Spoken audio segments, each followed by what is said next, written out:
I'm a man who believed that I died 20 years ago, and I live like a man who is dead already. I have no fear whatsoever of anybody or anything.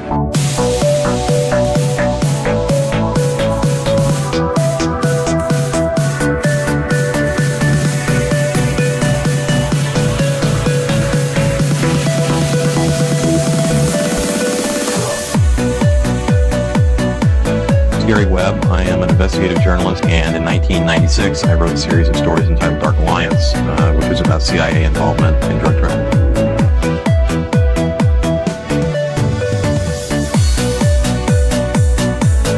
I knew a man who once said death smiles at us all. All a man can do is smile back. We're both in Skull and Bone, the secret society. It's so secret we can't talk about it. What does that mean for America? The conspiracy theorists are going to go on. Sure they are. I don't know. I haven't seen the rest. Number 322. I have duty to report this afternoon that my friend and colleague, Tim Russert, collapsed and died early this afternoon. I may die in this cell tonight or in the arena tomorrow. I'm a slave. What possible difference can I make? And no official of my administration, whether his rank is high or low, civilian or military, should interpret my words here tonight as an excuse to censor the news, to stifle dissent, to cover up our mistakes, or to withhold from the press and the public the facts they deserve to know.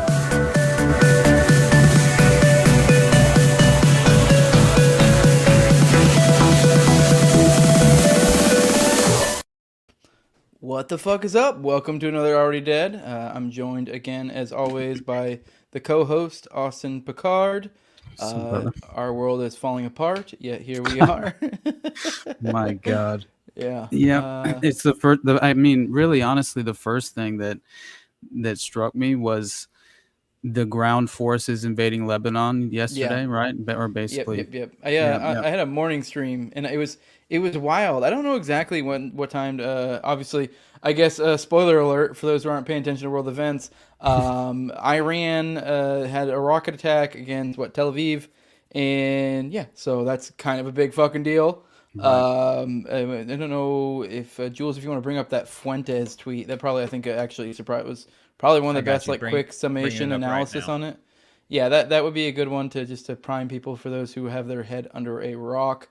But yeah, God, what was I getting at? But yeah, that shit popped off. I did this morning. I had a morning stream, and saw that. In that I covered a lot of Israel stuff, and I think this shit popped off shortly after, because I was literally going through how all was it 57 countries had come together for a peace deal, or Muslim countries asking for a peace deal. Essentially Israel rejected it. This is obviously coming off of the Beeper attack, which was then followed up by the fucking flattening the multiple apartment complex buildings in the heart of Beirut.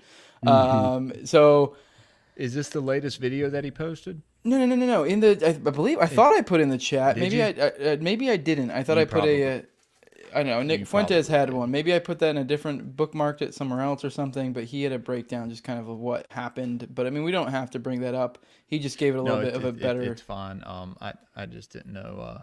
Yeah, I mean, I don't know if if you want to look, we're in there. Maybe I was wrong. Maybe I was mistaken. I thought I put it in the chat. I see one from Dave Smith, and then it's way Chuck before Costello. That. Yeah. I don't know. Maybe I didn't put it in there. I'll look later. I don't see the one from Fuentes. It doesn't matter. Whatever.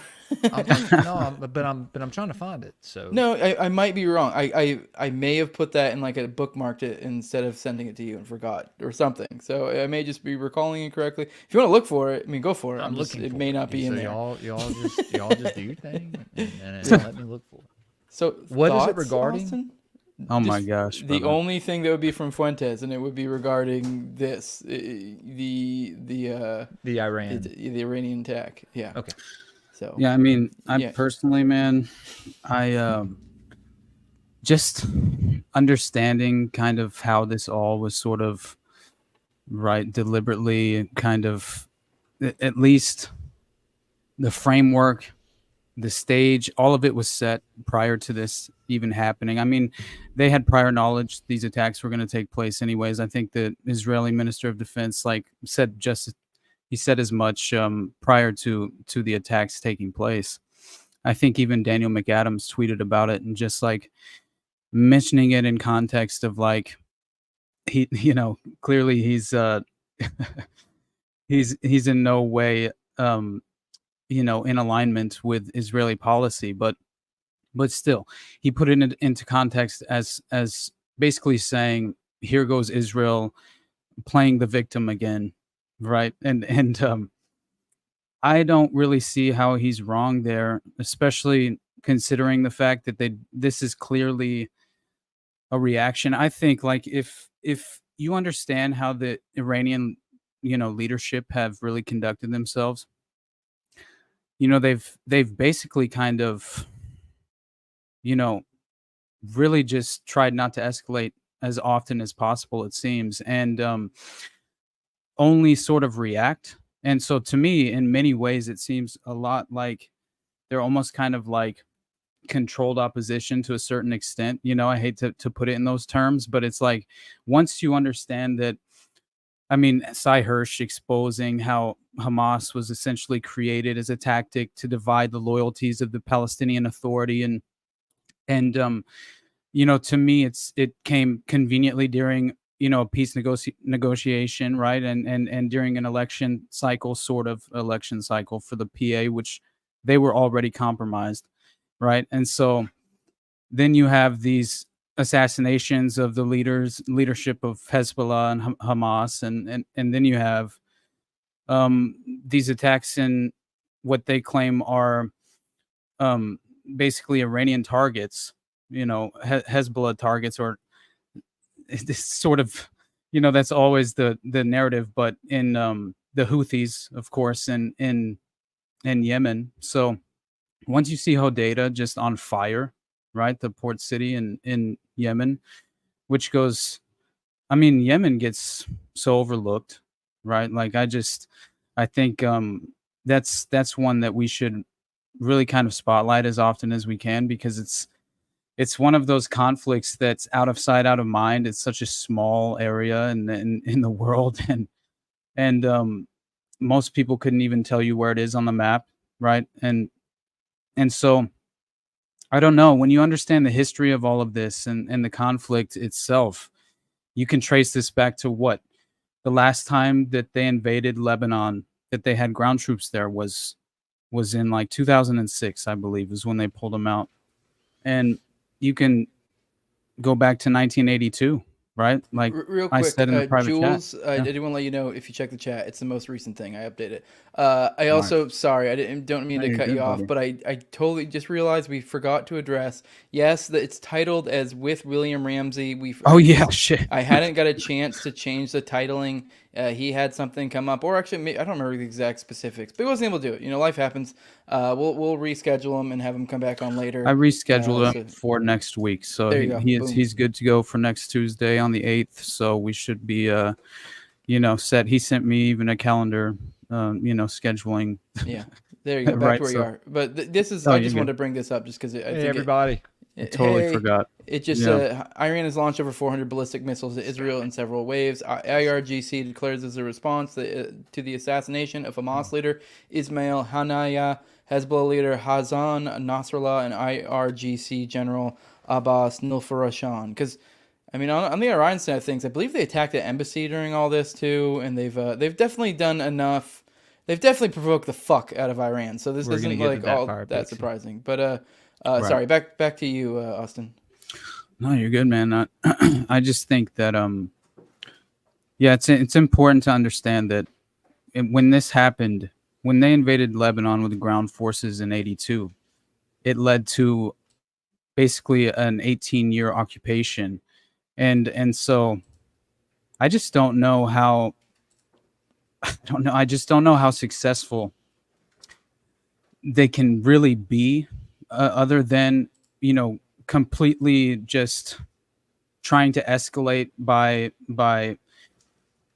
it seems, I mean, they're attacking residential areas, obviously, and so it's like in no way are they refraining from attacking civilian areas, and I think it's very obvious, but still it goes without saying that these inevitably become quagmires, right? And they're obviously proxy wars, so, but since when does a conflict ever end, quickly?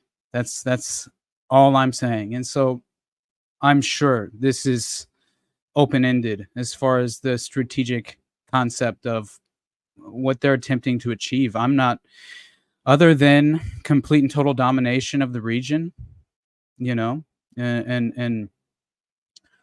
I mean, greater Israel. yeah, exactly, man. Yeah, which I mean, if they end up going after Iran, which I don't feel like they would ever go that far, that's even further than They'd greater have to Israel. have the U.S., right? Yeah. Like they would have to have direct U.S. involvement in any sort of conflict with Iran, which we're already. I'm just saying, like a directly involved. conflict with Iran, I don't think ends with them taking that territory. Oh, Whereas a conflict with Lebanon may have them taking territory. Oh, yeah. I just don't get the vibe. Maybe I'm wrong, and this is completely based on vibes, that they would be able to acquire and hold Iranian land. Now, Lebanese land or some of the other places that border them, different story. That's just so. Yeah, someone say I'm casting spells. I don't know if you're hearing kitties in the background meowing. Then maybe that's what it is. Sorry. Oh no, he's probably talking about me saying all the Haji words a minute ago. So when I was reading Fuentes' chat, but yeah. Oh my god, dude. Yeah, I just think that when we're sending $8 billion of foreign aid to not only Israel but Ukraine and a shitload of money to Taiwan as well, right? Like it's just $500 million, I think, even to Taiwan. Yeah, I don't know, man. Like we're in an economic crisis at home, right? Yeah. People seem to not really be concerned with that at all, except for when they go to the grocery store and they I don't know, the average person just seems to be under this common misconception and really just under some sort of mind controlled propaganda that completely just seduces them into the fold of partisan politics, right? So they just become fully indoctrinated to defending their political ideology rather than contending with the reality of the world we exist in, and even going as far as just blatantly disregarding how it's affecting you and your livelihood and your family. I mean, I see this with people who just don't even contend with the fact that, they've facilitated a lot of these policies, if not outwardly supporting them, in many ways. And so I think a great example of kind of what you're getting at, and I don't even know if I'd necessarily advocate or I don't know, I guess I would prefer this be privatized other than the government doing it, but I do find it, ironic that I think we just sent another 175 billion to Ukraine. We just we got this stuff going on with Israel, and the immediate knee-jerk reaction is everyone's, we stand with Israel, we stand with Israel, we stand with Israel. Obviously posturing for doing whatever needs to be done money-wise, possibly even military, weapons, etc. But now when it came to, we just got hit with Hurricane Helene in the southeast, and no one seems to give a shit. Like I think they even what I saw. I think in this actually it's in the chat right now. There's a video of them asking Biden about it, and I guess he just kind of says, "Oh, I hope people should help out," kind of deal. Like wait, what the fuck's going on here? Like what do you mean? Like there's literal hurricanes happening in your country. Like if there ever is a case for fucking government, right, this might be it. I mean, I guess we could get Rob Murphy or Tom Woods on the phone and have them do an episode on why, it could be privatized. But put that aside, like, and they're probably right. Like, if you, right, like this is like probably one of the prime things people would be like, oh, government should help. Yeah, let's go ahead and play that video. Rising. The danger is still occurring for a lot of people. And by the way, as the FEMA can tell you, they had pre-positioned an awful lot of material throughout that area, from the Bend all the way up into Tennessee. And so the idea that we weren't prepared, the question is, no one knew exactly how devastating it would be. We knew it would be significant, and we've got a lot already in place, but there's more. But here's the point. I'm going to be asking the American people to continue to help fund the needs of these people. It's not going to be one hit and it's over. It's going to take a hell of a long time. It's going to cost a hell of a lot of money. But this is the United States of America, and we've got to do it. We have rivers that are still rising. All right. To be fair, The danger is still that. All occurring right. for Let's a mute lot of that. people. Let's. All right. There we go. Muted. But to be fair, I guess that could mean taxes and doing it. Although I guess I would prefer not that. But either way, it just seems like oh, hey, figure it the fuck out, guys. That seems to be the vibe that I've gotten. By the way, you're over in the Cali area, so this didn't affect you at all. It's affecting me. That's part of why I did that today's stream, and I did a stream not too long ago in the middle of the day, just because it's like I'm not able to work right now until shit gets back up and running. It's nice. weird though, where I'm at, it's fine. So it's just like kind of everywhere around me that's fucked. So like, that's yeah, just. That seems to be the priorities, is not us. It's Ukraine, Israel, yeah. Typically the case. I mean, yeah. I don't know. I'm just kind of, we're a little bit spoiled because we spend so much time in this area of just recognizing the tactics of the false flags and the manufactured crises and also just understanding how kind of the political architects operate. You know what I mean? And it's just like I'm kind of amazed by just the naivete of so many people who should know better as well, though. And that kind of frustrates me. Not that I'm trying to ever, act superior. It's hard not to when you see people running around with chickens with their heads off, freaking out about Iran. And this was before even that. They've been posturing. Like, what was it? Donald Trump just was complaining. I don't know if I don't know if we talked about this in the last episode. This may have been after, but yeah, he put out that tweet. Trump did, where he's kind of like blaming the assassination attempt on Iran. I believe he even implied they tried it multiple times. Like, oh, they've been trying to kill me.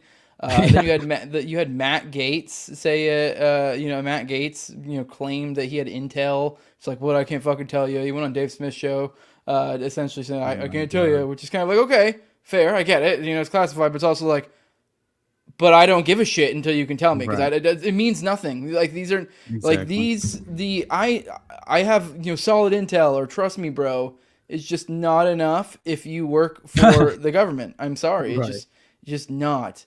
What's this? Oh, you bring up the Dave Smith thing. Yeah. This isn't what I was talking about, but yeah, there was an exchange today. That was kind of interesting. Dave and a guy kind of touting this idea that fucking fucking Iran tried to kill him. But yeah, he literally. We're not gonna go through this entire exchange, but literally that guy did quote tweet Dave and said, Iran is literally trying to kill Trump on U.S. soil. And then Dave literally just like gave me evidence, and then it did kind of devolve into like, oh well, they fucking told me so. By the way, you have the chat up. I'm pretty sure all you gotta do is down click that when you bring this up.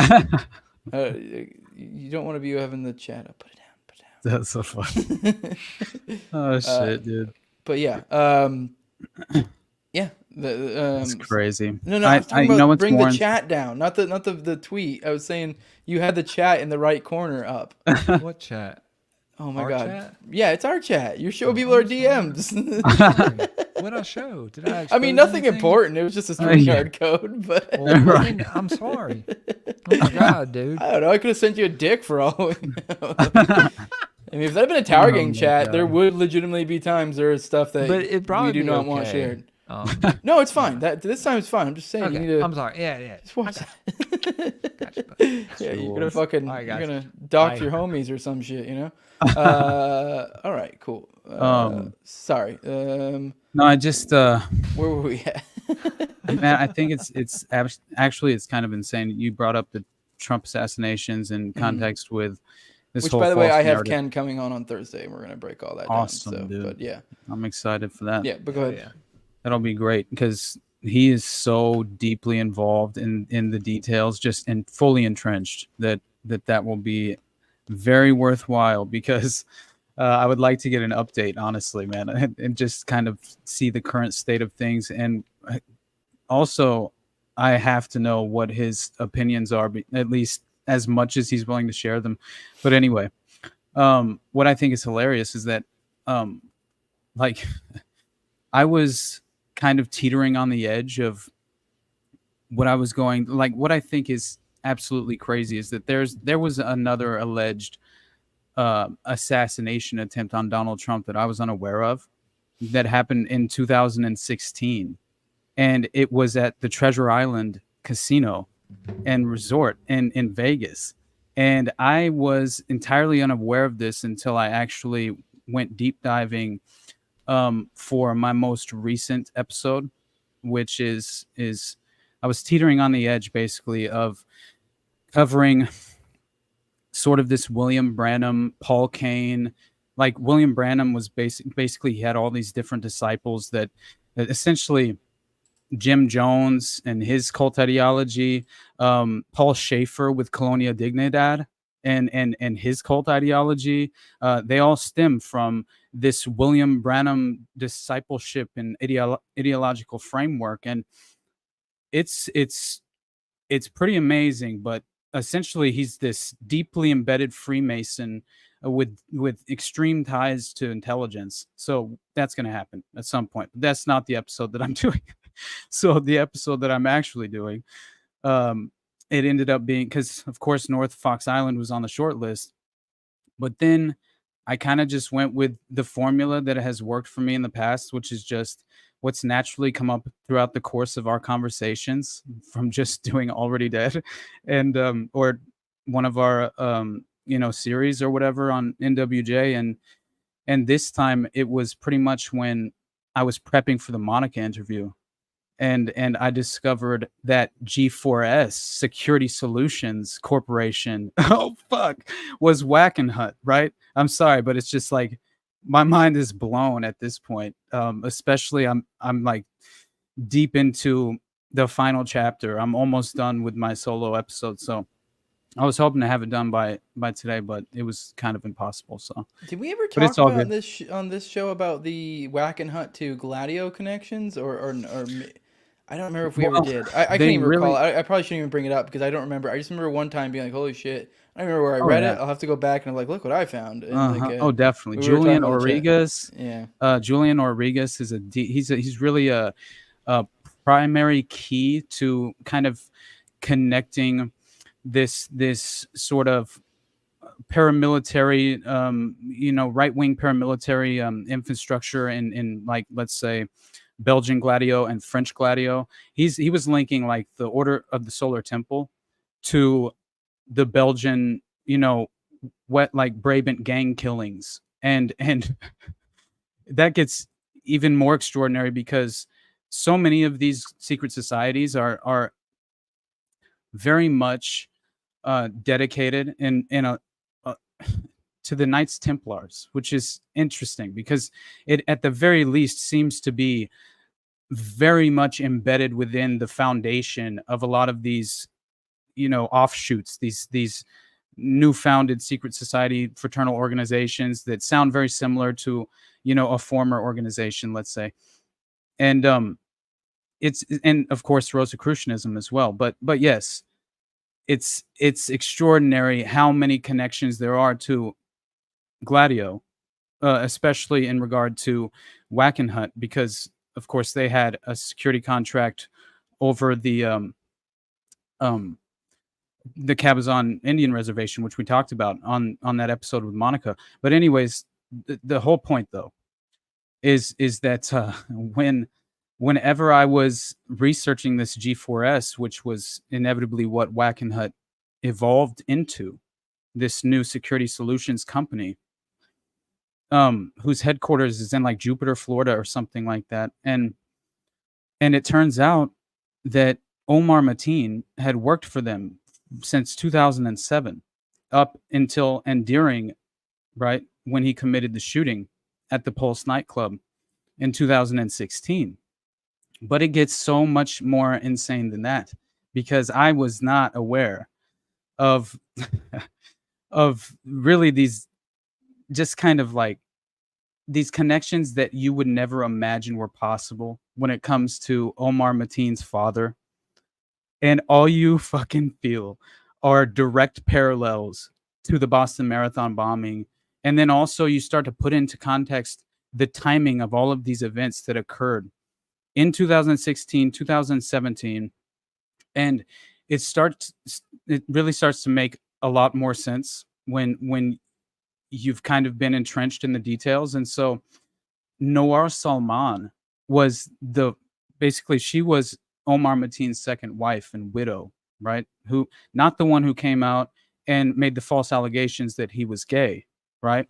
Yeah. But actually his second wife, who was with him during the time that he committed the shooting, her name was Noor Salman, and she was arrested in January of 2017. And she basically was then charged in federal court in Florida, in Orlando, with aiding and abetting as well as obstruction of justice, because there were these anonymous law enforcement officials who said that she was with Mateen as he scouted possible Orlando area targets. And this allegedly included the Walt Disney World Resort's Disney Springs and the Pulse nightclub. But he apparently was under the impression that the security was too extreme at this Disneyland resorts, right? And so he basically chose the Pulse nightclub. But this is all from anonymous law enforcement officials that this was even said. And then also they said that she was with him when he purchased ammunition and a holster in the months leading up to the attack. But here's what's so insane.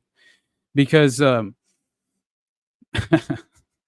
when the trial took place in 2018, the prosecution revealed that it had withheld information during discovery that Salman's confession of helping scout potential attack locations was not true, based on cell phone evidence, and that the FBI knew this even though it had been used to deny her bail. But the defense also sought to dismiss the charges or declare a mistrial on what's called Brady disclosure grounds after this disclosure. But then on March 24th, 2018, Sarah Sweeney, the assistant attorney prosecuting Mateen's wife, disclosed to her defense after the discovery period that the father of Omar Mateen and her father-in-law, Siddique Mateen, was actually an FBI informant for the past 11 years, and at various points between January 2005 to June 2016. Now, here's Imagine something my even shock. crazier, brother. So there's an FBI agent. He's the handler of Siddique Mateen, right? So he's signing his checks, man. And so since 2006, this agent was handling Siddique, the father. And he even says this and acknowledges this, that he considered making Omar Mateen an informant as well, after he, the handler of Siddique, the father, was given the task of investigating and clearing Omar Mateen, the son, in 2013, motherfucker.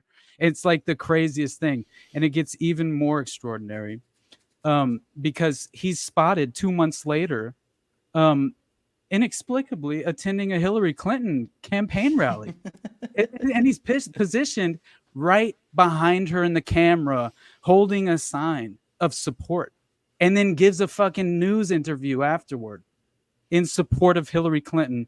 And I believe he even had a quote. He says, "Hillary Clinton is good for United States versus Donald Trump, who has no solutions." And it to that point, the great late Daniel Hopsicker, so he dedicated an entire article to Omar's father and Yeah, long Hopsicker, time. he was the guy who wrote the Gladio book, isn't he? Yeah, Yeah, he's yeah, amazing, man. yeah. Yeah, Hopsicker's awesome. I've used him many times in the past as far as just as a valuable resource. And but he Yeah, dedicated he has like the only Gladio book pretty much. So yeah. for real. But And go on, sir. he dedicated an article to Omar's father, and he which of course 11 years this man's been an FBI informant and an asset for the feds. So then this article is given the title Orlando shooting dad, a longtime CIA asset. And then he begins to describe the father of the man who slaughtered 50 people in the Orlando nightclub is a longtime CIA asset whose TV show receives funding from the Voice of America, Dari. So this is a CIA cutout, the Pakistani ISI.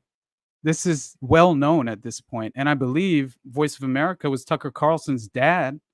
If everybody wants to remember how we should remind everyone that who's the first person that shows his face in our opening edit? It's Gary Webb, right?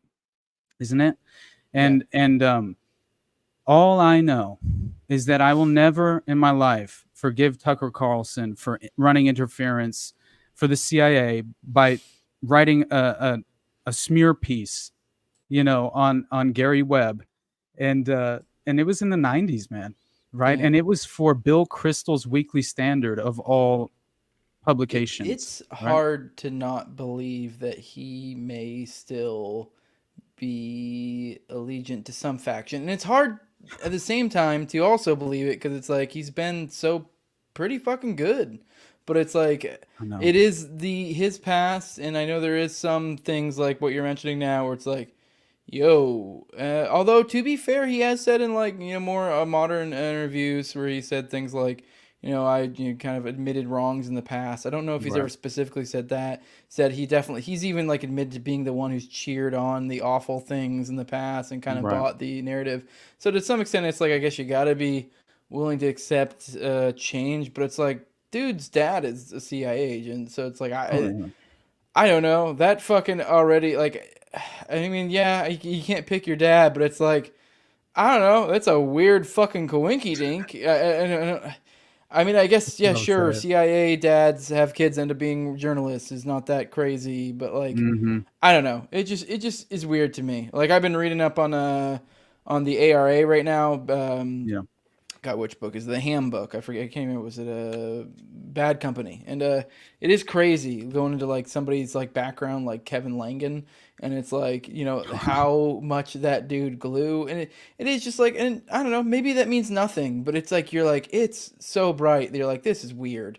Dude was legit fucking his dad was in Saigon during the fucking peak of the coup. He saw as I think a 6-year-old, he saw fucking monks, burning themselves. His dad essentially arranged the assassination of his childhood friends that he was playing with in that area because it was some other foreign dignitary, and this was during the coup. His dad then they ended up leaving, but then their dad stayed back, and his dad was running cleanup for Operation Phoenix stuff, and this dude was the point man for the Fed shit over there. It's and you're dude. And this guy ended up having a kid that played a major role in a major unnoticed. Most people don't know about Kevin Langan or the ARA, Peter Kevin Langan in the ARA and what role they played in the Oklahoma City bombing. And it's and this motherfucker goes on to have this kid.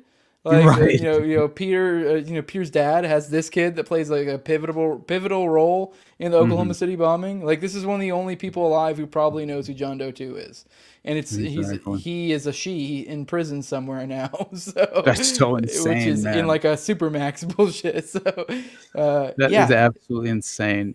Yeah, that I was getting very much the same vibes of the ARA with this group involved with that has ties with Omar Mateen and essentially his radicalization process, which I do believe he was radicalized, but I think that it was very much potentially even at a CIA training camp in Virginia. I'm not even fucking with you. And I honestly, man, the Alibaba and the 40 Thieves is the name of this group they were bank robbers and really just this criminal organization that this individual named Marcus Dwayne Robertson was a part of, right? And it turns out that he has, and I think he even founded that group, but he was definitely the leader for an amount of time. And he was a U.S. Marine and an FBI agent who turned Muslim extremist, right? And so it follows this pattern because then he radicalizes into forming this gang, this ex-Marine, ex-FBI agent, allegedly is radicalized and then forms this gang that becomes bank robbers and start basically funding this criminal enterprise. And it's very much in the vein of the playbook of the ARA and of, I mean, what else? The SLA. I mean, how many different things can we really point to that seem to be like made out of whole cloth, from some sort of Fed infiltration, or a Fed themselves founded the organization. I mean, the weird thing about the ARA though is it doesn't really feel like it. Like when you're looking into it, it feels like some legit. But what is it? Not Dave. I always want to say Dave Matthews, but John Matthews, when he talked to, was it, I believe, Don Jarrett? Is that right? This is like a point that we've talked about before. In an email exchange, John Matthews, who was a PatCon operative, asked Don Jarrett, kind of like about front groups, and it was asked in an email exchange if the ARA was one of the PatCon front groups they used, and he said yes. So it's like, but it's like how and in what way? Because even with Langan, it's weird. I believe he ends up kind of being a runaway and off on his own in like his teenage years. So it's like, I don't know, did someone get back a hold of him? Because it is like weird to what extent his background, and it's like, and the trauma this kid experienced at a young age. So it's like you'd think they'd manipulate that, but it just seems too ripe for.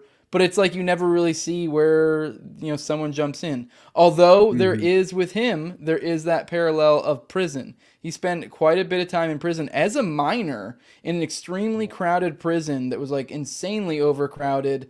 And there was a lot of, I believe they were drugging people there, and there seemed to be some shady stuff going on. So I wouldn't be surprised if we saw something kind of like SLA, and then kind of like with Manson, how we were kind of creating their fucking program killers in jail.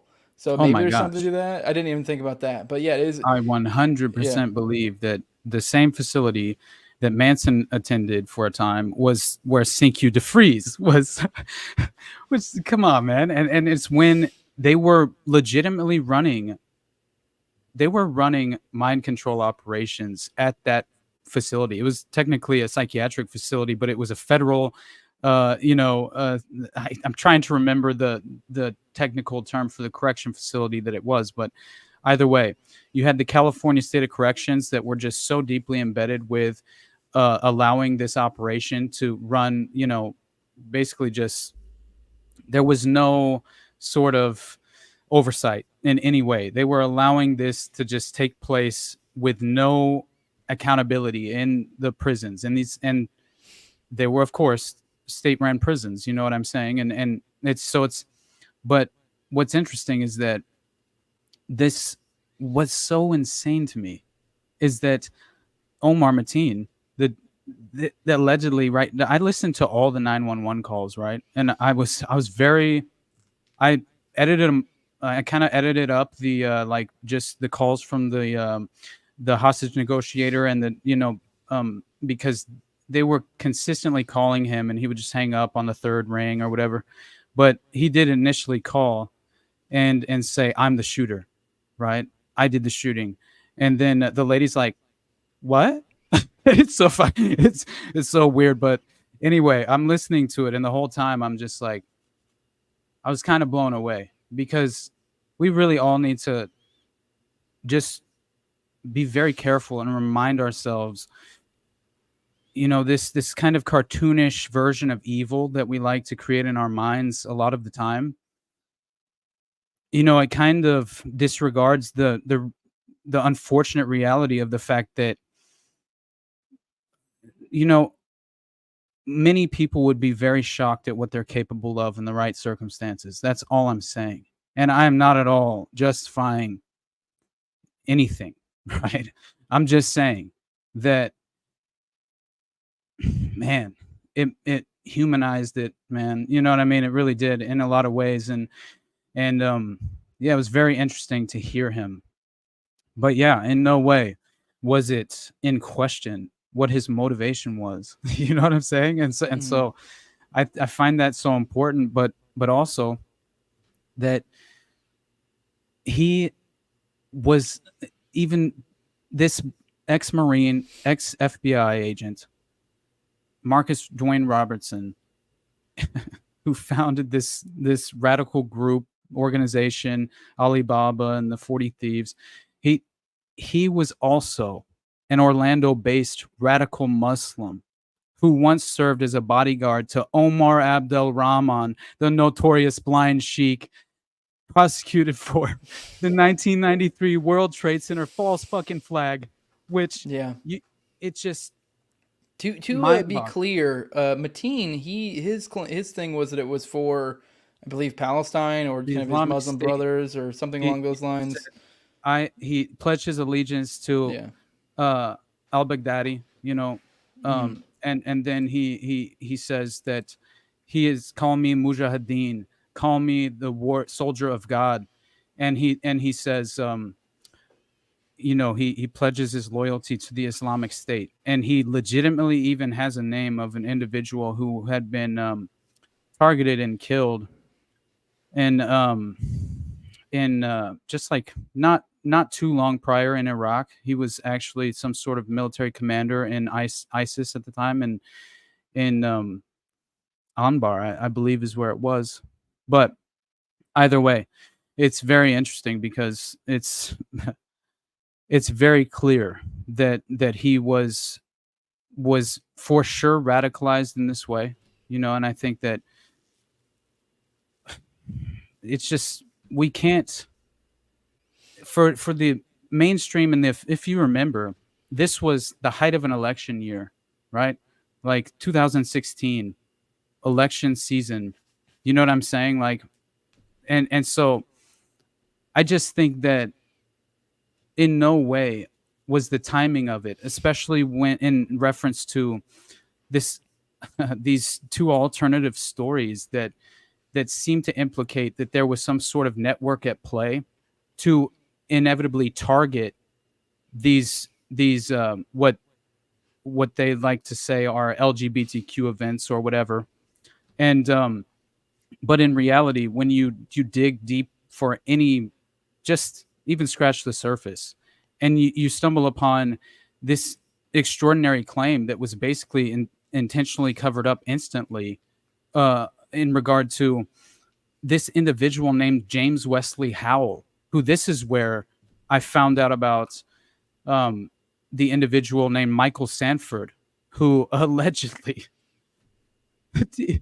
he was charged, and he at the Treasure Island Casino in Vegas, Michael Sanford leaps toward a Secret Service agent's pistol, his gun, and then after they wrestle him to the ground, this is at a Trump event, after they wrestle him to the ground, he then tells them after the fact that his intention was to use the gun to assassinate Donald Trump. Look this dude up, Michael Sanford. This is so fucking crazy. He's this British guy, and once you find out that, and he's young, he's a young guy, very much like Omar Mateen, right? And very much like James Wesley Howell. I'm starting to freak out a little bit because I'm starting to think that potentially this could be a window into how they operate in modern day, right? Very much like James Holmes, but it could be even more of a damning smoking gun. But of course, you know, you have to inevitably realize that it was essentially covered up, right? Yeah. And so that's what sucks, is that you have these Santa Monica police officers and even the police chief who are basically just railroaded into silence. Yeah. And it's astonishing, brother.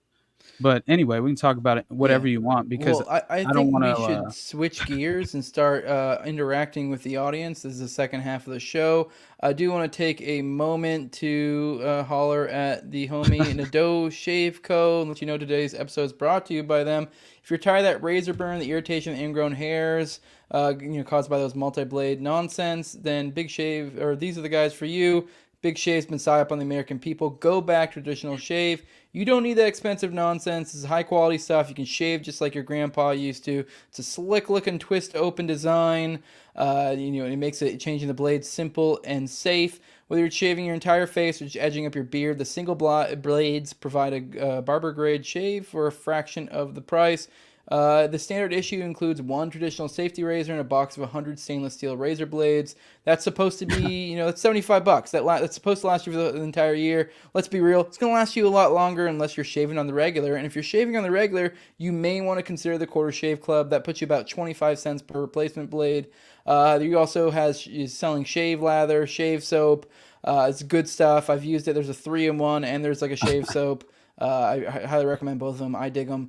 It makes for a clean shave, a close shave, and a economic shave, because this thing's it's definitely a lot cheaper doing it this way, and I feel like it's better for your face personally. But yeah, go to doshavecode.com for all your grooming needs. Use Jose at checkout for 10% off your entire order. All right, let's get into you guys' calls. Let's bring up this banner, 941-281-5857. That is the lines if you want to call in. Otherwise, you can just kind of, questions in the chat, statements. Yeah, by also, the way, I should clarify. I saw be... somebody in the chat. Sorry, Jose. I just saw somebody in the chat say that I think they misunderstood what I was saying when I was just making the point that, that we're all more capable of evil things than we would like to admit or ever even imagine, right? Mm-hmm. And but in no way was I using that statement as any sort of moral justification for these evil entities and individuals that have no moral foundation whatsoever. I totally get why Iran attacked Israel. I don't support it. Right. Like, it just seems like the obvious response to something that happened over and over and over again. But it's like, I still don't support killing innocents to make some sort of point to some fucking elites of some other country. So yeah. I get what you mean. Yeah. I did also let you guys know, if you guys become patrons, you can become talking heads alongside us in the call-in portion of the show. But yeah, let's get through the chat. There was a couple I did want to address back there. I saw Justin Valentine said McVeigh and Nichols obviously knew who John Doe 2/Robert Jacques, I forget how to pronounce that. They both were afraid of him. I don't know about the afraid thing, but yes, Nichols, the two living people that know who John Doe 2 is, in my opinion. Maybe there's other individuals, but the living ones that I am almost 100% certain is Nichols and Langan. Those are the two. Now, McVeigh's obviously dead. Now, so far as I'm being afraid of him, I know there were stories of interactions from eyewitnesses that saw interactions between McVeigh and John Doe 2 that looked confrontational, but it almost seemed like those were the two bulls that kind of butted heads. Now, who ran the show? I mean, I would presume it was John Doe 2 if I had to guess, but I'm not so certain to say that's the case. For all I know, it could have been McVeigh running the show and, the other way around, and McVeigh's just the one that got nabbed. Who knows? But seems like Nichols was scared of everybody, though, so that doesn't mean shit. Yeah, I mean, he, if anything, I think Nichols is more is in a lot of ways is almost more of a victim in some ways. I mean, I guess at the same time, I like being too much of a pussy to prevent. I don't think it. I think it was. I struggle to say it justifies, but at the same time, I do get the vibe there was very much coercion of like, hey, you and your entire family's probably gonna fucking die if you say a fucking word. So it's like, I don't know. I kind of get where he's coming from. Yeah, definitely. He got I'll just shut the fuck up, give this guy what he wants here and there, and hopefully he goes away. Yeah, he got basically a more institutionalized form of the Berkowitz treatment, which Berkowitz just got straight up. They tried to murder him and slit his throat. But yeah, I don't know. It's just like if you're willing to talk. Right. And then that's where I find it interesting with Diddy. Right. Like people acting as if he'll be Epstein. Well, it's possible. But why was Epstein? And that was because he became willing to name co-conspirators. Right. And I think that once you're hung out to dry. Right. And you do become willing to play ball with certain individuals that are right. Like honestly attempting to investigate these networks, right? Because there are individuals within, right, the structure of these police agencies and institutions that I have to imagine do mean well. I mean, I know of many resources that I myself rely on, and most of them, their careers were, basically ended because of some sort of unwillingness to just take the high road and allow for, basically the cover up to take place. And that's where we have, like, I mean, even the smiley face killers theory is basically from detectives that were railroaded and inevitably had to go public with their theory of the case. And Rothstein, you already know, I use so often because he's just, such a fountain of knowledge, when it comes to these networks, investigating them specifically. But yeah, anyway, I had a lot ready to talk to William about, just in reference to that too, because so I'm excited for next week. Yeah, it should be good. I'm looking forward to having him on. Honestly, probably a little bit better since we had all the Iran shit, and it's like, agreed. Yeah. So maybe it's a little better, so we can give a little bit more of an episode that's more tailored towards him. Although, don't get me wrong, he likes to talk about that kind of stuff too, but it's not really his niche exactly. So I don't know. It just seemed like almost like a waste. All right, we got Justin said Blind Sheik and Ali Muhammad were both brought to America on CIA waivers for valuable assets. Now, is one of them the 2000? No, not 2000. The dude. What was the first World Trade Center attack? That was 93. 93. Yeah, that's right. Yeah. So was he? Were either of them involved in that, or it was literally like Ruby Ridge, World Trade Center. Then you know what I mean? It's like the craziest timeline, right? And then Waco and OKC. It's like, my God, but do you remember if either of them were involved in that, or is that they just 9/11? I know there's. Oh no, they were involved. Yeah, I thought so. I thought so. Yeah, because I forget. I haven't really done enough of a dive to really retain any information from the 93 World Trade Center, but it definitely seems like I'm sorry, but they were trained and given playbooks by the JFK Special Warfare Center and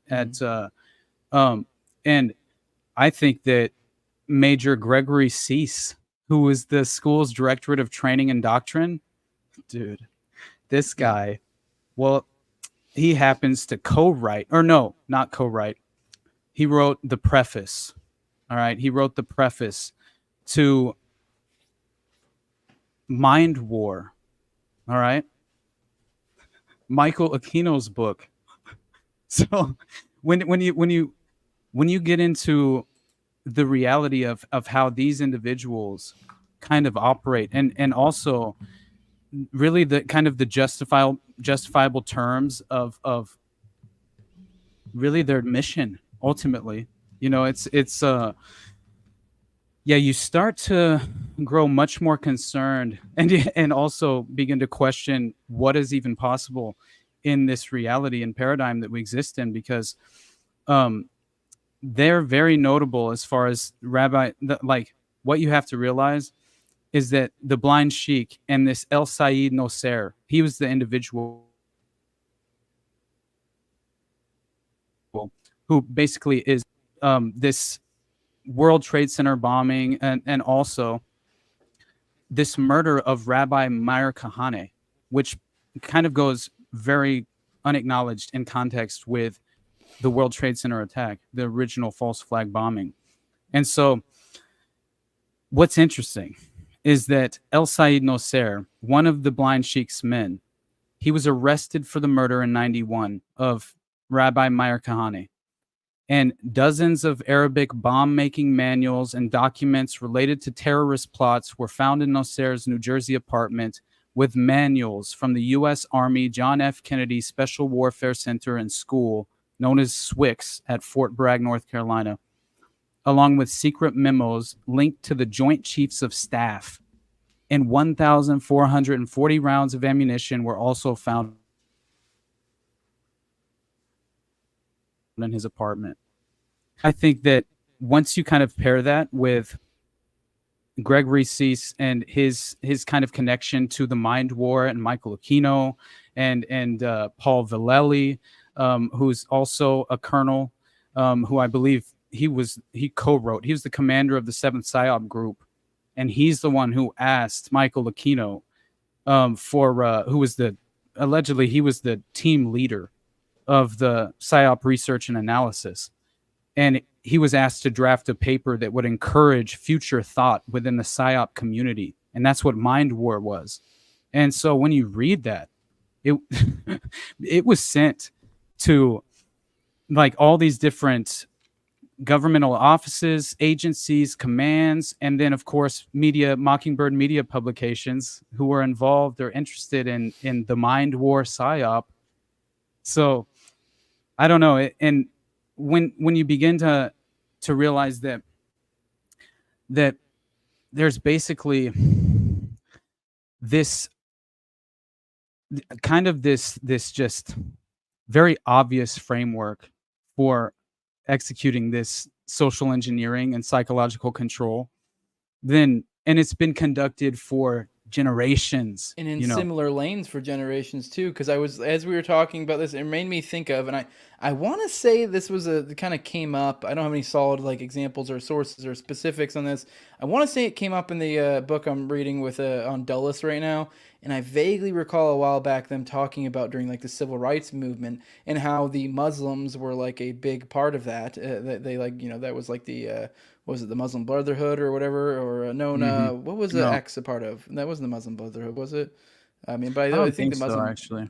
I think the Muslim Brotherhood was what the hell was that? That was some sort of foreign, and what they claim was an international terror entity. Yeah, I forget what X was a part of, but either way, there was like a big Muslim movement at the time for civil rights type related things, and I vaguely recall there being like a movement where certain individuals would be put into place within these that would kind of like almost COINTEL push them towards violence, things like that. So it seemed to be within that lane, the Muslim lane, I guess in this time now we're going left leaning side of, aggravating the politics there. There was, elements of that occurring. And so it's like it transcends generations. And now you have, you end up coming back to Blind Sheik, Ali Mohammed, then Mateen. Like, obviously, I'm not saying all these are specifically related, but obviously you could see. I mean, to some extent they might be, but also there is there's the methodologies that are in place, and it's like just John weird, McCain, the parallels.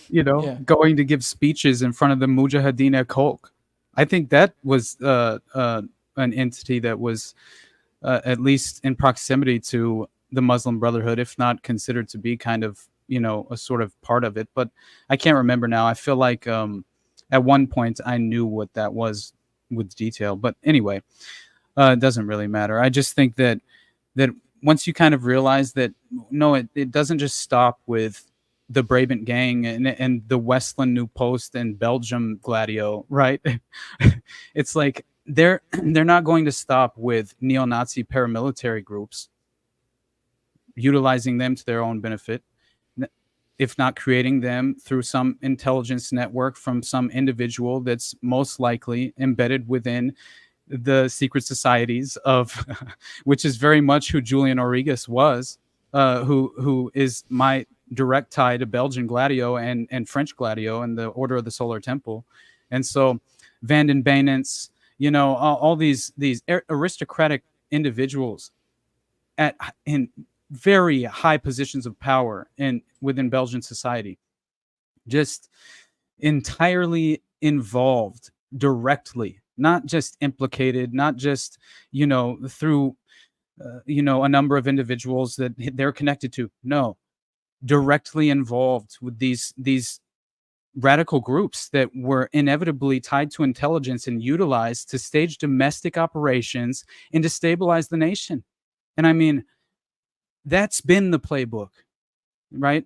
The color revolutions, Ukraine's just a modern version of, I see no difference. And so that's why that leader in Belarus coming out and saying that, and then, which I've mentioned before. Nation of Islam. Someone corrected me in the chat. Nation of Islam. Okay. There you go. Yeah. Muslim Brotherhood, Nation of Islam, potato, same fucking thing. Right. Sounds the same goddamn thing. It really does, dude. Sorry, didn't mean to cut you off. I did want to point out I did see a little bit of an argument in the chat, and this is what spurred it on. If we understood the circumstances that rulers and dark occultists have lived under, we might judge them a lot less. And I will say, not to straddle the fence, I get both sides of this. It's the idea, like, yes, if we understood the circumstances they lived under, we might judge them a lot less. Yes, because there's that trauma-based mind control that seems to go into a lot of this stuff. If we're talking like, SRA type stuff, like high level shit, it's like usually generational is what it seems like like when, at least modern times, there seems to be some sort of generational component to it. So it's like hurt people. These kids get brought up, in tutelage in these ways, and then they perpetrate them as well. I mean, you look at, great example is Ghislaine Maxwell and her father. I always forget his fucking name. Robert Maxwell, right? Robert, yep. Yeah. And, obviously some weird shit going on there. And all her sisters, and, I believe, did she have brothers or was it only sisters? I think it was only sisters. All of them as well, kind of the weird shit they've gone into. But at the same time, it's kind of like, I can, to some extent, feel bad for the wolf, but at the same time, you're still the wolf. So, like, if I catch you, I mean, pew pew. Yeah. No, I mean, yeah, exactly. You can't feel sorry for someone like Jimmy Savile or something. Yeah, it's like, well, that's a bummer you're like that, but, like, can't have you around. Yeah, you gotta go, buddy. 100%, man. Yeah, this world's not big enough for the both of us. Absolutely not. Exactly. I mean, that's kind of the way I look at it. So it's like, I'm sorry you had a bad childhood. It sucks. You're still violently murdering and destroying people's lives. So 100%, and doing man. incredibly fucked up evil things. So it's like, I don't know. I mean, like, that's a real bummer about your childhood, dude. Right. Exactly. And I've seen Kathy O'Brien mentioned many times in the chat, and she is someone you could point to that if to me, I have not found any reason to doubt her story yet, but I'm just saying that she's someone you can point to that seems to have recovered in some sort of, at least in some way. They seem to have kind of, at least, I mean, I don't know. Her husband is like basically was her psychiatrist from what I remember, and basically kind of helped her get her brain back to where she kind of needed some sort of like new foundational, it like basically it destroys your entire. Which one of us looks like Brendan Schaub? Do you look like Brendan Schaub? I hope it's not me, dude. I don't know. Wait, that's not bad. He's not a bad looking dude. No, he's not. But dude, Brendan's hilarious though, because I'll never forget that retarded video of him flipping his truck and then like illegally trying to raffle his truck. It's so funny. But anyway, no, I just think that, like I had mentioned in our DMs, Operation or Project Flicker, and that's very much like in the vein of it was kind of. You said it was you. You treat what is me? Yeah, you look like Brendan Schaub. I guess I can see it. Son of a bitch. But yeah, I think that Operation U Tree, right, which was kind of the investigation into Savile once his death took place. Which, by the way, he was buried like a witch at like a 45-degree angle. Gary Glitter. It's Gary crazy. Glitter, that weird motherfucker. Bring up some photos of him. That dude, like, you're like, dude, what the fuck happened here? Gary Glitter, and look at this fucking homo. I mean, this was during the time of like glitz rock or whatever. I guess you could, I don't know what you want to call it, hair bands, Queen, like cross-dressing people that were like, oh, I'm bucking, orthodoxy, and like, which is weird because like so many of like our like hoorah, like don't do gay shit, like fucking parents, were like very much about that, and like I don't know if they just, some of them just didn't dawn on them, like, oh, they're gay, like I don't know, right, or if they just didn't care. I don't know what's going on with that generational, whatever what you want to call that.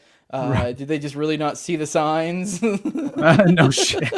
Like they'd be the first to, like when we were kids, be like, "You're being a fruitcake." Like, Mom, my name's gonna be Gary Glitter. Yeah, exactly, dude. Seriously, bring up photos of him. That dude is wild. I was reading about him. He came up in Connected Savile in the whole fucking Chicken Hawk book, and then I looked into him and I was like, ooh, this motherfucker, this weird bitch. I'm telling you, man, that book is going to be responsible for many an episode, 100%. Yeah. Like, it is a great starting point for sure, but and I'm pretty sure he raped in Thailand or some third world country this weird little motherfucker. Yeah, that fucking dude. Oh my god. Which he was apparently big over in England. Like, weird. My god. But dude. yeah, he got busted raping kids over in Thailand or some shit. Man. Yeah, and some other really nuts shit. Yeah, he's something else. Oh, That there's is another insane. picture of him. Now he's an old fuck. Yeah, an old dude. But yeah, he that's quite the rabbit hole, digging into the weird fucked up shit that dude did. Yeah, he was into some weird dark shit. Like, I'm pretty sure he came up tangentially with snuff stuff. So that's what I mean. Yeah. That's where this guy's this think guy is Savile the was face very of much- evil, you know? Yeah, I think he was very much involved. And yeah, there's just too many of these cases that we can point to, man. I consistently am just discovering another that I was unaware of, and I didn't even realize that I had come across or I had heard about Project Flickr a while ago, a long time ago. Honestly, I had put it in my notes in my phone forever ago, but I wasn't under the impression that it was actually sort of inevitably covered up as well, and none of the investigations took place that were, I guess there was plenty of evidence for them to have transpired. That's the whole point. But the goal of this project was, it was an immigration and customs enforcement investigation, and that rings to me very much like Ramon J. Martinez and the Finders, because again, what were they responsible? They had a unit that was about child pornography, and it was dedicated to investigating child pornography and how it was crossing international borders, state borders, and so that was inevitably how he even discovered the Finders cult to begin with, because he was brought in to check the records, cross check the database, and that's essentially how he was let in on the original searches and seizures, and it all led from there. And so once again, it's almost like some sort of outsider, finding their way into an investigation and then being the only one willing to continue to talk about it publicly, and then that inevitably resulting in their career being jeopardized by the authorities. So yeah, I don't know, man. Like, anytime I hear about a story like that, I see Terrence Yakey in my mind because of how much he was stirring the pot internally leading up to his death, because that is the playbook, right? There are police chiefs facilitating prostitution networks, and it's been happening, right? And credible investigators believe that intelligence is the entity facilitating these networks. It sounds nuts, but once you start getting into the weeds on any really mass event type thing, generally speaking, that has any sort of tangentially to do with law enforcement, and this is typically going to be in major cities of some sort, you start finding so many fucking cops, and typically, I guess, it will be people probably up at the brass level that seemingly are informants or related to this Fed or that Fed. It gets weird, and you're like, I don't know what's one, like whenever I can't give you any examples off the top of my head, but I know in my RFK series I did with Lisa Pease, she brought up multiple examples of different. Where did that happen at again? That happened in that was in Cali, wasn't it? That was The Ambassador. Yeah, the Ambassador. Where is that at? It was in LA. Yeah, L.A. I wanted to say L.A., but I didn't want to say that and be wrong. It was in Hollywood, if I'm correct, off Sunset, even if I remember. I don't know. Yeah, but they put a monument there. Yeah, there were multiple cops in the whole ordeal there. There was oh yeah, this guy's an informant. This guy's this guy dicked with this. It's like. So I mean, Robert Mayhew, very deep connections to Howard Hughes. It's in the vein of Karl Schaffler and what was happening with Watergate as well, because it's just extraordinary when you realize that there are so many, like Howard Hughes. He was very deeply involved in kind of at least funding many of these sort of operations. It was kind of insane to see that Robert Mayhew had deep connections with Howard Hughes, and basically Howard Hughes had originally given money to Robert Nixon. Thiel in it, dog. Yeah. Or Yeah, Peter Nixon, Thiel. Why did I say Robert Thiel? Right, Peter I know. Thiel. Yeah.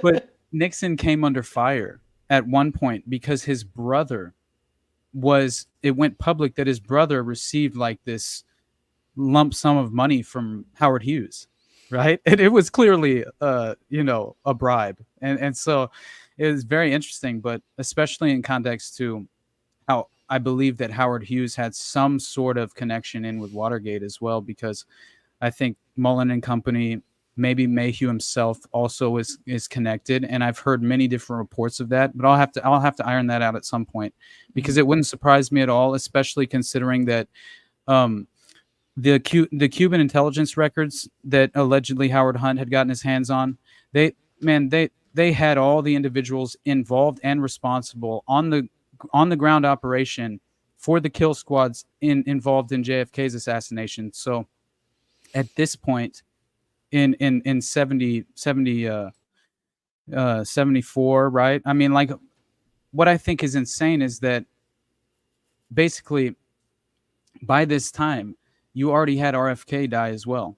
So who knows what else were in those files about the Cuban intelligence reports on it. Could have also involved not only JFK's assassination, but his brother, and who knows at that point. And especially when, they're using those files, right, as blackmail. And then the individual who has the files on their person dies in a crazy ass plane crash, and so, yeah, anyway, I just found it interesting how, it is one of those things you feel super schizo when you start getting to the realm of like entire police departments having multiple, essentially feds within the units. But I think a lot of people just think of what they've experienced when it comes to cops. And I'm not saying this from any sort of like knowledge base. Like I've had normal interactions with cops as anybody else. I haven't had any really like bad ones, particularly aside from getting tickets and stuff. But point being is, like, you see them and they just seem like some dude. Like, it doesn't really seem like this would be somebody. Like, the impression I get isn't that they're like feds within these units or something. But it's like, I'm thinking of probably my state trooper, or the guy that arrested me on the highway, or not arrested, but like pulled you over. Like, just your run of the mill cops in smaller towns. It's really probably the major cities where you really start seeing shit like that. I see. Well, yeah, I mean that. Go ahead. Sorry. With Patty Hearst and the SLA, that huge shootout that happened in LA, that all happened because intelligence had operatives had infiltrated the LAPD. And it seems like LA is one of the ones that glows the hardest, because it does 100%. Seem to be a common through line. I forgot about SLA being in LA. Then obviously we just brought up the Ambassador Hotel, the RFK shit. So it's like there's at least a couple right there. There's definitely a lot of glowiness to LA, the LAPD. Absolutely. Generally speaking, which makes sense, because as LAPD is like, if you were to name off the top of your head probably like three, if they asked someone to name three police departments off their head, that'd probably be one of the three. People would think it'd be like LAPD, NYPD. I can't even think of a third off the top of my head right now. I mean, NYPD, LAPD. That's really it. That's the only one I can think of right now. I'm not thinking any other ones that kind of like. I'm sure there's been TV shows for LAPD, NYPD, and probably not for other ones, and that's why. Bet you NYPD probably glows too. Right? Yeah. If you're got that much notoriety that we can just think of you, like anyone around the nation can think of you. Yeah, you probably glow a little bit. Real. Paw Patrol. But I did want to bring up God, where did it go? Nicholas said, I brought the hardcover copy of Eye of the Chicken Hawk because of the show. Sheesh. Hell, I don't know if that sheesh is because you've read the first fucking chapter. And you're like, yo, what the fuck? You're real. Take your time, buddy. Yeah. Yeah, rumor was that Nixon was paranoid that the Democrats had evidence of Hughes' bribery. I don't know if I believe that, though. Oh, yeah, that was someone earlier saying Hughes allegedly bribed several former presidents. Maybe it wasn't bribe. Maybe it was blackmail. That would make sense. I mean, Howard Hughes, I don't know enough about him so this is really just an ass pull.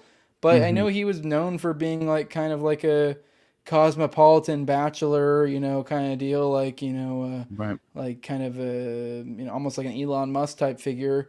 So it wouldn't surprise me if this dude was running having his own little fucking weird ass parties, kind of a, precedent to some of the things we've seen lately with like Diddy and stuff like that.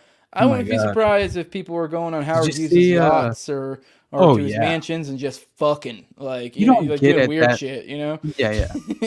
You aren't in that, you just don't swim in those circles of power at that level without some sort of he has to be compromised, especially with. Have you ever watched The Aviator with Leonardo DiCaprio, the Scorsese film? Yeah, I used to really like. I just like Martin Scorsese. I guess I always have as a director, but anyway, it was very. It's just such a romantic version of Howard Hughes. It's kind of hilarious. You know what I'm saying? But what I think is something that we should all recognize is the human compromise racket. And that's why, like, people trusting Roger Stone. Yeah. What are you doing? Like, I mean, it's fine to have an open-minded conversation, of course. I'm not saying you can't do that. But do not place this man on a pedestal, please. Like, do not do blow with Roger Stone. Things are gonna get weird real quick. It's gonna get real weird, dude. Yeah, and that man, I feel like, just my personal knowledge of his involvement in the human compromise operations, I just see him as ethically hollow.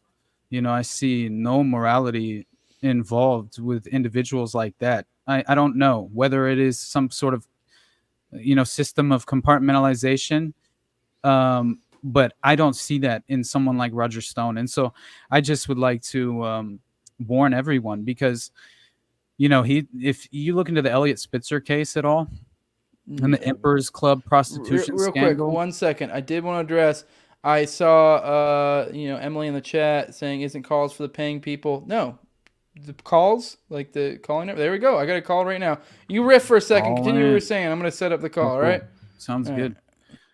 Yeah. So I just think that it's been described by Detective James Rothstein as human compromise and the protection racket, and I think that that's a perfect, the perfect terms as far as just the perfect terminology to kind of explain what exactly the inherent goal is strategically.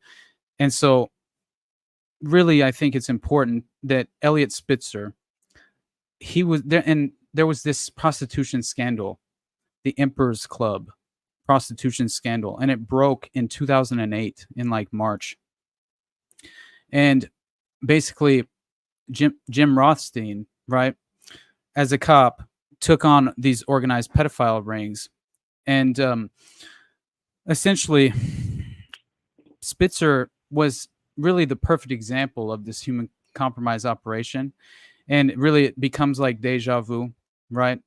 And so you have GOP operative Roger Stone as the key to the compromising of Governor Spitzer. And so Rothstein says in this article in Paranoia magazine, written by Paul D. Collins, all right, and basically, he just goes on to say, watch for this guy, in reference to Roger Stone. Jim said in a telephone interview on March 10th in 2008. And I saw him in an interview about Spitzer a few days ago. Austin, I want to. We have Emily waiting, so whenever you're ready. Sorry, no, I I'm totally ready. Go ahead. I can pick that up anytime. Yeah, so okay. I was trying to get you in the middle of a thought, but I'm like, this is gonna be a long ass thought. Yeah, all right. Yeah, Emily, you're on Already Dead with Jose and Austin. What is up? Good evening. Can you hear her? Because I can't. Affirmative. Oh, sorry, There I had she you is, muted. there I she had is. you muted for the There she show. is. By the way, I do want to remind you real quick, Emily, before you keep going. I can hear you. You can hear me. Austin can hear you, but you can't hear him. That's the setup until I upgrade my setup. So sorry, it is what it is. But continue. I had you muted so where the other people couldn't hear you. Now they can. Go on. Okay. Yeah. Sorry, I fucked up. I fucked up your shit. I accidentally still had you muted when you were talking, and but go on. You're good now. Welcome to Already Dead with Jose and Austin. It's okay. This is a live show. There's going to be bugs. Mhm. Thank you guys for having the conversation. It's informative. Nancy told me to call in. That's the only reason I'm doing it. I succumbed to peer pressure online.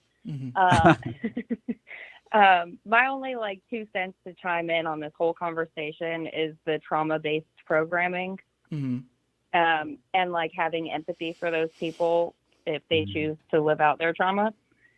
No, not in my house. No, we don't do that. You have a choice. It's 2024. If nobody has told you that there's another way to live life yet, maybe you're just a Nephilim, and maybe you just don't need to be here with us. Yeah, generally speaking, yeah, don't need you around.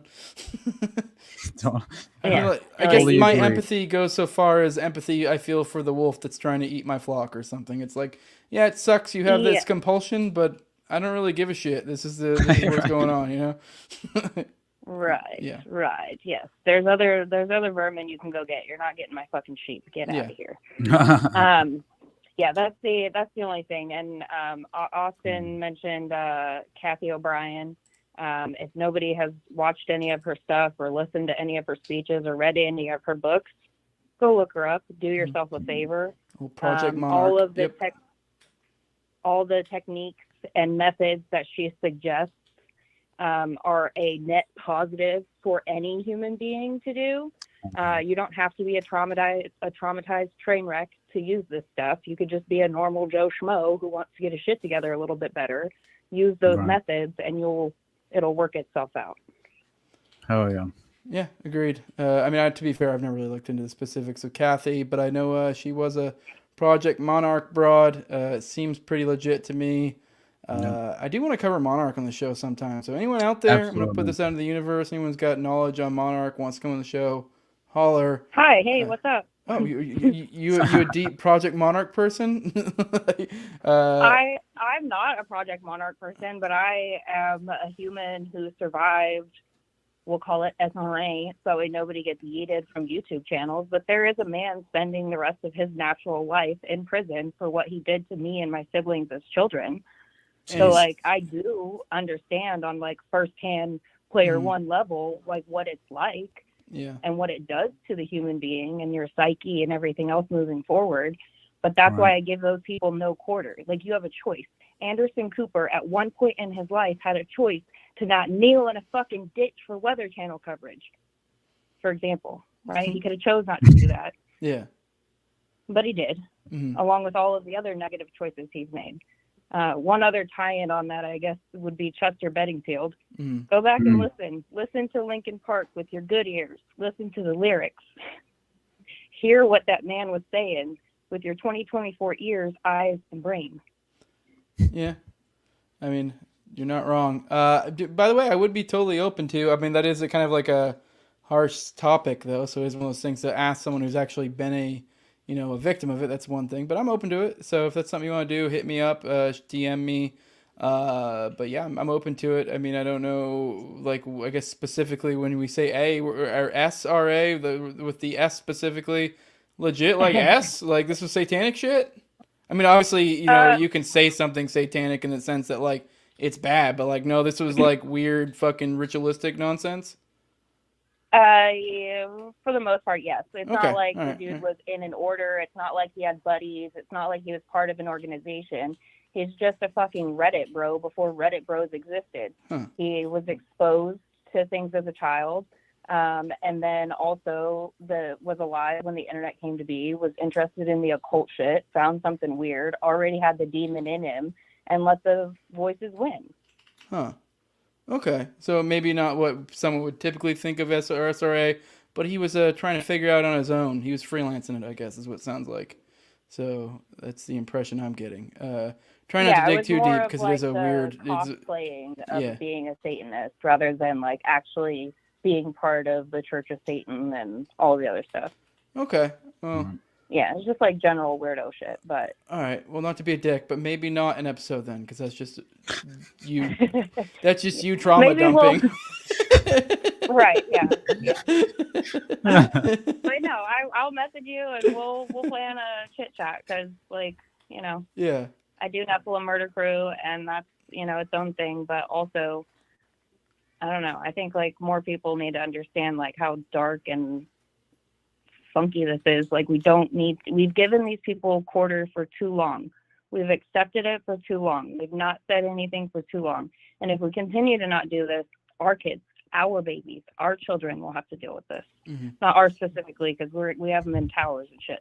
But like, it'll continue through their generation. It'll be something that their kids are going to have a YouTube channel, and they'll be having call-ins like, "Oh, this terrible thing happened," and they're like, "Oh my gosh!" So it'll just continue for like hundreds of years if somebody along the line doesn't say this is enough. Evil is evil and good is good. Yeah, I agree. Well, I appreciate you coming on. If you have anything else to add, you can. Otherwise, we'll go ahead and let you go and start wrapping up for the day. Mostly it's a thank you to Nancy for telling me to do this, but yeah, hell yeah. Now more people call in. You don't have to pay for the call in. Now, if you want to be a nice talking face alongside me and Austin, you can. Or if you just want to not be a poor, you want to hook up a brother. I got Pistolero in the chat's giving you shit for being a poor. He's saying how much is a cheeseburger? Yeah, you fuckers. I do probably like 8 of these a month at least. Maybe like 6 to 10-ish. And so that's like around like a quarter or two for a fucking episode. Eat a dick, assholes. No, I'm just kidding. It's all good. I get it. You know, things are tight, but I appreciate those who support. I just went over on my morning stream today kind of where your money went to on a previous example. So I appreciate you guys. I appreciate you calling in, Emily. I'm going to let you go. We'll probably start wrapping up the episode. It was good to hear from you. Call in again sometime, all right? Yes, sir. Thank you. All right, thank you. Bye-bye. Definitely. Thank you. All right, closing down the phone lines, guys. We're going to start wrapping up for the day. I don't know if there's anything particular you really wanted to hit before we get out of here, but otherwise, we can start wrapping, dog. Well, we were going to hit the debate, but we got sidetracked, and I kept being like, well, if we start getting tight on content, we'll do it, and then I just never really felt like we were, and then we got a message from Jules in the background going, yeah, it's fucking over. So yeah. Oh, by the way, I got fuck, I fucked it up. I got my what do I call it? My chat preference code that I give you guys who are my patrons. So I treat it like super chats, so you guys get free super chats for life. He used it here. Pay the toll. Yeah, fuckers, pay the toll. Listen to Pistolero. Give us money, you cunts. No, I'm just kidding. Be our pay pigs. Oh shit, dude. Yeah, but all right. No, I do appreciate you guys. Sorry. What were you saying, Austin? Oh, you're good, man. Yeah, and I should say thank you to all my patrons, honestly, because it really does. I couldn't be more grateful, man. Like that anybody would be willing to give any hard-earned money, you know, to someone like myself. I really am appreciative. I couldn't be more grateful. But hopefully I'll start to get, you know, some more additional content for some of the patrons as well, because I'm trying to come up with something that makes sense where I'm not like legitimately working every second of my life, because I think that's the main issue, is that to come up with one of my solo episodes is just a little bit, I have a process, and so now I'm trying to kind of like keep that process sped up a little bit, get content out a little faster. So that's my ultimate goal as of right now. And so hopefully along with that, I can come up with something additional to offer the patrons as well, other than just coming on with us. When's this Mateen episode dropping? It should be out at the latest by Thursday. Yeah. Okay. I thought you said it was like basically done. Basically, but I'm in the final chapter, and then I have to record. So gotcha. Yeah. It's going to, but I'm very excited for it. Honestly, I was kind of like searching for a comprehensive piece on Omar Mateen that really kind of like grappled with what I think is like kind of the alternative narrative that's worthwhile. And Fine, I'll do it myself. fine, I'll do it myself, man. Honestly, because I couldn't find it, but Yeah. It's one of those that went very much under the radar, and I think it was kind of overshadowed by what was to come very soon after, because Vegas immediately overshadowed it as the largest mass shooting in American history. So very quickly, it just kind of became yesterday's news, and it was a plausible enough narrative, right? That it was just so accepted on its face, and I understand that, but we always have to remain skeptical. That's kind of our duty and obligation at this point. So I'm excited. Hopefully you guys will like that. That should be out soon. And then also, do you think the lube was GHB? And I don't he know. was I've seen amnesia some people. and, I've seen some people say that shit, and I don't fucking know. I mean, it wouldn't surprise I've seen me. legitimate claims, though. I mean, like, it's Have you very, any sort Business Insiders running articles? Like, I was very like, I was very surprised that some of these publications were actually contending with it. And then it's more than that. I mean, as far as like, it's very obvious that the lube wasn't just lubricant, and that it wasn't being provided by Johnson & Johnson or whatever the fuck that his attorney claimed, right? His defense attorney, which I think is just, it was completely and entirely debunked as far as I can tell. And so I think it's kind of makes a lot more sense, especially since it's like a known date rape drug, and a known gay party drug as well, which makes sense. So that would mean the lube would have to be euphoria. The lube would have to be some sort of ingestible liquid instead, as opposed to lube. Is that the implication? I would think, because I don't think you'd be able to. I'm no fucking doctor. I really doubt, like, transdermally you'd be able to apply GHB. You know what I mean? Like, I don't know how it would work.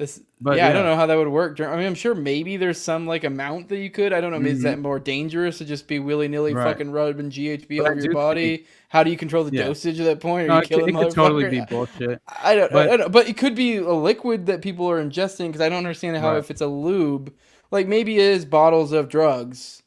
But I don't know, is GHB even normally stored in a liquid form like that? I don't even know how GHB is normally stored. Yeah. So all I've seen is a couple videos of people like theorizing, like, I don't think this is lube. How weird is that? And like, well, maybe it's something else. Maybe it's GHB. And you're like, right. Like, where the fuck? Okay, maybe it is. I don't know. That's all I've seen. I don't know if maybe you've seen something that's a little bit more legit, but like, no, yeah. Like, Emily says, yeah, GHB is liquid. Okay, all right, maybe that gives a little more to it. Then, there's like, for sure, and I know there's like at least two different forms or two separate forms or something that I looked into, but GHB lube up the asshole. But I did see that there's like a lot more claims that, allegations that just came forward, and yeah, mentioning like tranquilizers being used, and I think even Christina tweeted about it, like tranquilizers being used on like a 9-year-old or something. Yeah. I didn't get a chance to look into that, but I glanced by that. It's fucking rough. It's believable though. 100%. Yeah. So anyway. Well, Austin, are you on Rumble yet? The Soul Explorer was asking here. I just haven't really like actually created my profile yet. I technically have one, but you know what? I'll try and make sure it's done by next week. That way I can at least have that as well. I know we can't technically stream there yet, but still, I should have one for at least I could at least upload it to afterward. Like, why not? Yeah, this is the only point that I'm like, okay, this makes sense. Because Z-Man says, why would the feds confiscate baby oil? Yeah, it's weird. Right? Why would you? Although if there were 1,000 bottles of baby oil, I mean, did they confiscate them? Or was it just there? Like, or maybe they confiscated a couple. I don't know. Because it is like, also, if I'm a Fed and I raided Diddy's thing, you best believe if I find 1,000 bottles of lube, I'm leaking that to the press. Yeah. So now whether it's confiscated or not, I don't know. So yeah, if they confiscated it, weird. I mean, I understand confiscating one or two. So I don't know. Yeah. I don't know. I have a couple buddies that they claim to be straight, but they said they used GHB before. And yeah, they said it was just basically like some form of ecstasy that gives you amnesia, kind of, it's basically like a form of liquid ecstasy that gives you this euphoria, but also comes with like this blackout state, sort of. I don't know. I have never done it, so I'm not entirely sure. But Yeah. and I read a little bit about it, but yeah, I haven't done a whole lot of date rape in my life. So. No, yeah, I know, right? I've kept that to a minimum. Definitely. Yeah, I don't know. I'm not. Our chat is pretty knowledgeable about it. It seems actually not that For sure. knowledgeable. More just saying like I've heard about this other guy or that guy. Guess Tom Segura has a bit of ODing on it. Gallon jug evidently. Okay, I mean, yeah, I guess that would make sense. Like if they would keep it in jugs of some sort. If it is. I don't know. Whatever. But yeah, you said you're not on Rumble yet. You have another one coming out soon. The Underclass podcast. Is there anything I'm forgetting? Nope. Twitter. Just support me on Buzzsprout or Patreon. Those are the two best places to support me if you would like to. And then yeah, just follow me at the Underclass podcast basically everywhere. Well, hell yeah. Guys, definitely tune in next week again at 9:30. Eastern time for another Already Dead. We'll have William Ramsey with us next week. Supposed to be here this week. Something came up. I don't know. Whatever. Life happens. But yeah, if you want to support me, patreon.com/NoWayJose2020. I also want to give a shout out to my sponsors. This is my highest level of my Patreon. Also, just want to remind you guys what you guys get out of that. You can be a talking head on these, on the Already Dead. You also get early episodes. Yeah, I know I did those morning streams. I need to figure out a way to incentivize that, or just fuck it, whatever, those bonus episodes. But usually my normal No Way Jose episodes, those usually come out about a week later. They get delayed. Those ones you will get early if you're a patron. But yeah, my sponsors are, I read them off every episode. Toad is my co-host on Tower Gang, at Tower Gang Toad, at Abrogate D's, at ZOVERACK, at _Infinite Zeal, Jacob Daniel of the Biblical Anarchy podcast. You can follow him at Biblical Anarchy. He just had Chase Oliver on today, I believe. So if you guys want to go and cut up some videos and say not nice things and make memes out of them, you could do that. Tim Tuttle at Jolly on Klebold, the homie, and also Will Bell that makes this delicious blueberry wine called Rabbit Eye Wine. Yeah, what time are the morning streams? I see Emily in the chat. It's just kind of whenever. As I explained in the stream today, I'm going to try to start doing these. I'm not committing to any sort of regularity because the only reason why I'm doing it is because the nature of my job is every now and then I'll just have days where we're like, we don't have anything to work on today. So I just won't work that day. So it's like, I'm just fucking at home doing odds and ends like laundry or whatever. So it's like, I can squeeze in a stream, but it's like, it's very last minute. So it's not something I plan. I usually don't have a topic ready. So it's like a stream where I'm just kind of riffing off the latest articles or whatever, the latest things, talking to you guys. That's works. It's also just gonna be whenever in the morning I have time. So like somewhere between 8 to 11 Eastern, roughly, give or take. Probably, and yeah, I might do another one tomorrow because I don't have working tomorrow. Fuck this hurricane. So whatever, may as well get this bread in the meantime, on YouTube and Rumble. So yeah, definitely make sure you turn notifications on. That's the best way. Keep an eye out from these things pop up. Thanks. Nancy says, great stream. Have a good night, everyone. Have a good night to you guys too. Appreciate everyone who showed up. Like, share, subscribe, comment, all the good stuff. Clip this up, share it around, do whatever. Get this thing out there. I have Ken coming on Thursday, and we have, as we said, we have William coming back on Tuesday. But with that, we are out of here. Follow me on Twitter.